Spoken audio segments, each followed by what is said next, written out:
কামৰূপ জিলাৰ অন্তৰ্গত হাজোৰ পটনস্থিত কুশবৈ প্ৰাথমিক বিদ্যালয়ত আলি ফাদাৰ এণ্ড ছন্স ফাউণ্ডেশ্যন এটি সমাজ সংস্কাৰমূলক NGOৰ উদ্যোগত আৰু জ্যোতিষ্মানৰ সহযোগত বিনামূলীয়া স্বাস্থ্য শিবিৰ সম্পন্ন কৰা হয়।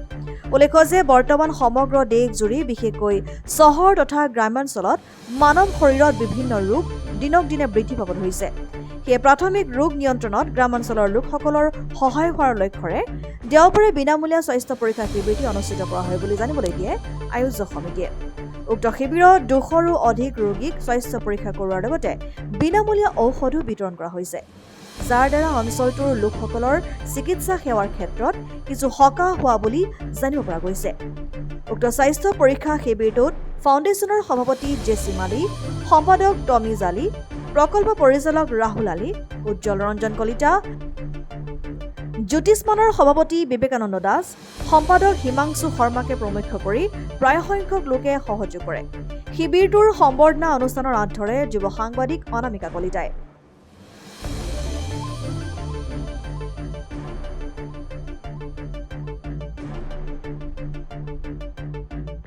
নমস্কাৰ, জনাইছোঁ যে আজি আমি হাজোৰ পটনি অঞ্চলত আমি এক স্বাস্থ্য শিবিৰ বিনামূলীয়া স্বাস্থ্য শিবিৰ আমি যিহেতু আমি হাজোৰ হৈ আমাৰ জ্যোতিষ্মানক আমাৰ ইয়াৰ অনুষ্ঠান আমি সহযোগ কৰিছোঁ আলি ফাদাৰ এণ্ড ফাউণ্ডেশ্যনৰ লগত আমি সহযোগ মিলি আমি আজি বিনামূলীয়া স্বাস্থ্য শিবিৰটো ইয়াতে আয়োজন কৰিছোঁ। যিহেতু আজি ৰবিবাৰ আৰু সকলো সুবিধা আছে আৰু যিখিনি বেমাৰ আছে, যিহেতু গৰম ঠাণ্ডা আহিছে, ঠাণ্ডা গুচি গৰম আহিছে, বহু মানুহৰ বেমাৰ আজাৰ হৈছে। তো দুখীয়া মানুহক এই ক্ষেত্ৰত সহযোগ কৰিবৰ কাৰণে সিহঁতক কি ধৰণে আমি সহায় কৰিব পাৰোঁ, সেই সহায়ৰ বন্ধুত্ব সহযোগে আমি ইয়াত একলগ হৈছোঁ। আজি চিকিৎসা কৰিব 100ৰ ওপৰত আজি আমাৰ ইয়াতে চিকিৎসা কৰিবলৈ আমাৰ ইয়াৰ পটনি অঞ্চলকে হাজোৰ বিভিন্ন মানুহ আহি গোট খাইছে তো চিকিৎসা কৰিবলৈ। তো এই সুযোগতে আলি এণ্ড ফাউণ্ডেশ্যনৰ যিসকল কৰ্মকৰ্তা তেওঁলোকক ধন্যবাদ জনাইছোঁ। ইয়াৰ চিকিৎসকসকলক ধন্যবাদ জনাইছোঁ যে আজি আমাৰ হাজো অঞ্চলত আহি তেওঁলোকে এক সুন্দৰভাৱে পৰিপাটি কৰি তেওঁ মানুহখিনিক এক চিকিৎসা কৰিছে আৰু মানুহখিনিক কৰিছে, তাৰ বাবে বহুত বহুত ধন্যবাদ। আৰু আমিও জ্যোতিষ্মানে এই ক্ষেত্ৰত হাজো অঞ্চলৰ উন্নতিৰ কাৰণে যিকোনো ক্ষেত্ৰতে স্বাস্থ্য হওক, সংস্কৃতি হওক, শিক্ষা হওক, সকলো ক্ষেত্ৰত আমাৰ আগভাগ আমি থাকে। আমাৰ লগত সভাপতিক আদি কৰি উপদেষ্টা আমাৰ সকলো কিচিন দাস, আমাৰ শিল্পীসকল ইয়াত সকলো উপস্থিত আছিলে, বিভিন্ন শিল্পী আমাৰ মাজত আছিলে। যিহেতু আমাৰ সাংস্কৃতিক শিক্ষাৰ এক অনুষ্ঠান, যে আমি ডেভেলপমেণ্টৰ কথা চিন্তা কৰোঁ, সেয়ে আমি স্বাস্থ্যটো মানুহৰ জীৱনৰ উপকাৰী, সেয়েহে আমাৰো জ্যোতিষ্মানে এই ফাউণ্ডেশ্যনৰ লগত সহযোগিতা আগবঢ়াইছে। আজি পটনি এলেকাটোত আমি এটা বিনামূলীয়া স্বাস্থ্য শিবিৰ এটা আমি আয়োজন কৰিছোঁ, যাতে পটনিৰ ৰাইজৰ মাজত যিখিনি আপোনাৰ বেমাৰ বা বিষৰ যিখিনি আমি পাৰোঁ সহায় সহযোগিতা কৰিছোঁ।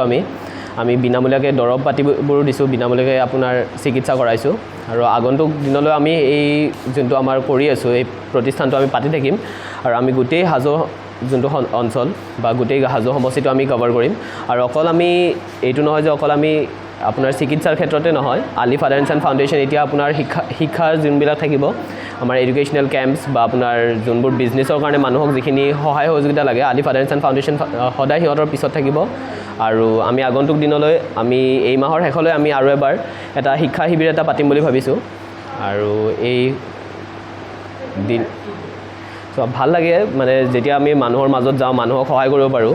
আলি ফাদাৰ এণ্ড ফাউণ্ডেশ্যনৰ নেতৃত্ব এইটো যে আমি দুখীয়াৰ মানুহৰ মাজত যাই মানুহৰ দুখখিনি গুচাব পাৰোঁ, মানুহক শিক্ষা দিব পাৰোঁ, মানুহৰ আজি আপোনাৰ যিখিনি ৰহন চহন, সেই ৰহন চহনখিনি যিবোৰ চেঞ্জেছ লাগে বা যিবোৰ সেয়া লাগে সেইখিনি আমি দিব পাৰোঁ। সেইটো কাৰণে আমি খুবেই আনন্দিত। ৰোগী এতিয়ালৈকে স্বাস্থ্য পৰীক্ষা কৰিলে? এতিয়া এৰাউণ্ড 100 ক্ৰছ কৰিছে।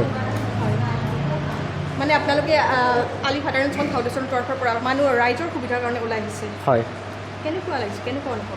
ভাল লাগিছে, বিশেষকৈ হাজো সমষ্টিত আমি আগতেও কৰিছোঁ আৰু এইটো লোকেশ্যনত আমাৰ ফাৰ্ষ্ট টাইম হয়। কিমান টাইম হ'ল হাজোত? এইবাৰ কেইটা হ'ল? হাজোত আমি 4টামান কেম্প কৰিলোঁ প্ৰায়। এইটোকে ধৰি 4টামান কেম্প কৰিলোঁ। আৰু কাৰ্যসূচী অব্যাহত আছে? আছে।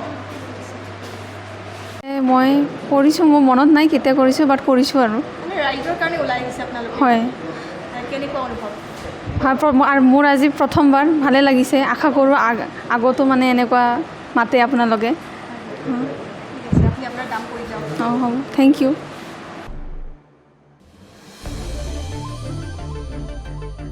হাজোৰ পৰা অনামিকা কলিতাৰ ৰিপৰ্ট, ডেমক্ৰেটিক আছাম।